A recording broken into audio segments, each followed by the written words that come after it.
Hello, my name is Mia, and my presentation was on sea levels rising in Shanghai, China, and the relationships between climate hydrology and the sea levels. So, is Shanghai one of the major cities that is extremely vulnerable to the increased sea level rise due to the changed climate? It is extremely vulnerable due to its low elevation and flat topography, but the city is also vulnerable because of climate change. Sea levels have been rising at a dangerous rate. Global mean sea levels have risen about 9 inches since 1880, and a third of that was in the last 2.5 decades. Evidence proves that during the 19th and 20th century, the sea level rise will have reached an average rate of 1 to 2 milliliters per year. Why is it important? Because flooding on the coast could cause people to relocate. But it's not just a couple thousand people, it's 43 million people that would have to relocate and leave their homes. So the question is land subsidence increasing? Land subsidence is a sudden sinking of the ground's surface, and it can be caused by natural processes. In the graph below, it shows how the land subsidence has been increasing throughout 1920 to 2000 in the cities of Shanghai and many others. Climate change has affected sea level rise, and by 2050, most of Shanghai can be underwater. So can a sponge city help? A sponge city is meant to soak up rainwater instead of allowing it to flood into areas.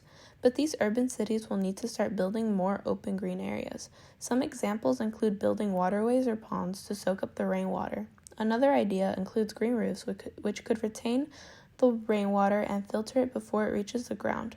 This would stop the floods from entering the city. The number of storm surges has been increasing over the years.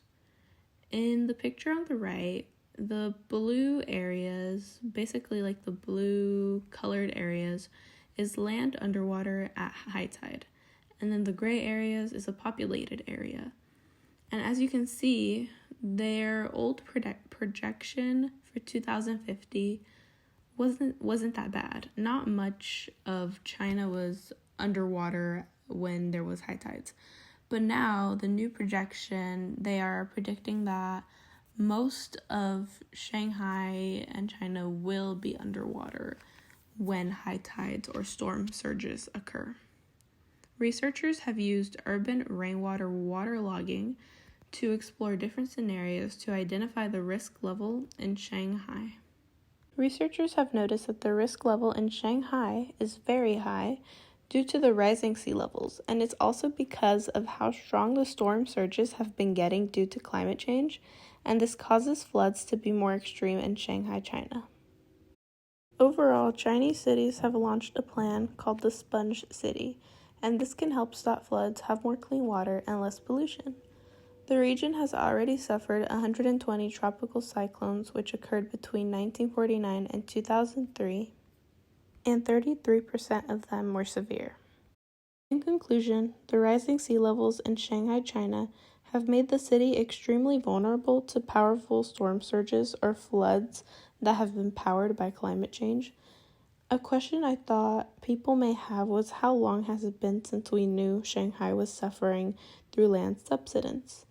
And the answer to that is that it started in 1921, and it's been getting worse since then.